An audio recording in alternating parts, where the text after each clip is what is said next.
Bonjour et bienvenue dans cette nouvelle vidéo et aujourd'hui je te parle de quelques œuvres complémentaires à connaître pour le bac si tu as Hélène Dorion, Mes forêts au programme. C'est parti. Alors tout d'abord nous allons parler de Rimbaud et de ses cahiers de Douai, qui sont également au programme mais qui représentent aussi un prolongement très intéressant. En effet, Arthur Rimbaud est un très jeune poète qui est encore adolescent au moment de l'écriture de ses poèmes, et à ce titre je le cite dans son poème roman, On n'est pas sérieux quand on a 17 ans.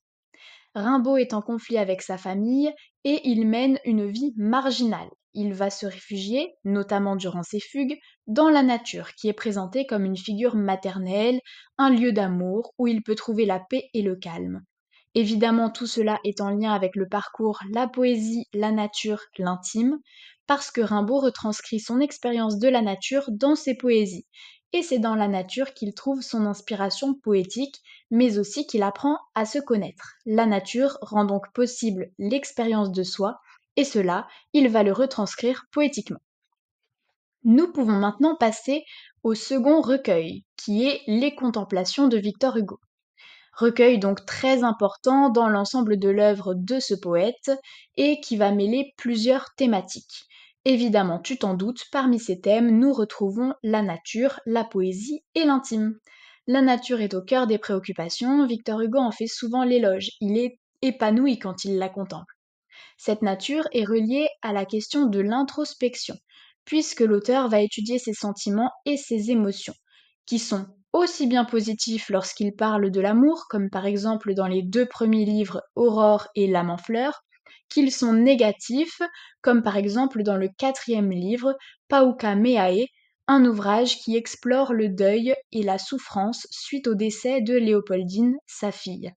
La nature est donc toujours présente dans les poèmes et favorise l'introspection et le voyage en soi, qu'il soit heureux ou malheureux.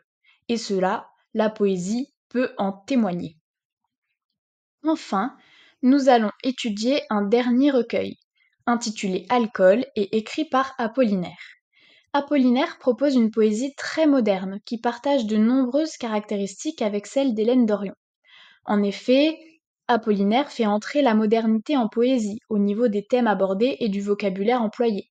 Il mentionne les tramways, la tour Eiffel, les transports, entre autres. Hélène Dorion fera la même chose en citant les réseaux sociaux, par exemple, comme Instagram et Facebook.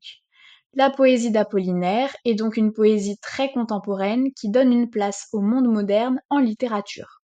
Apollinaire également se joue des contraintes de la poésie traditionnelle et ne respecte pas les règles de ponctuation, ni de métrique ou de versification. Il va aussi accorder une place importante à la nature, notamment lorsqu'il plonge dans ses souvenirs, qu'il revit en les projetant sur le paysage qui l'entoure.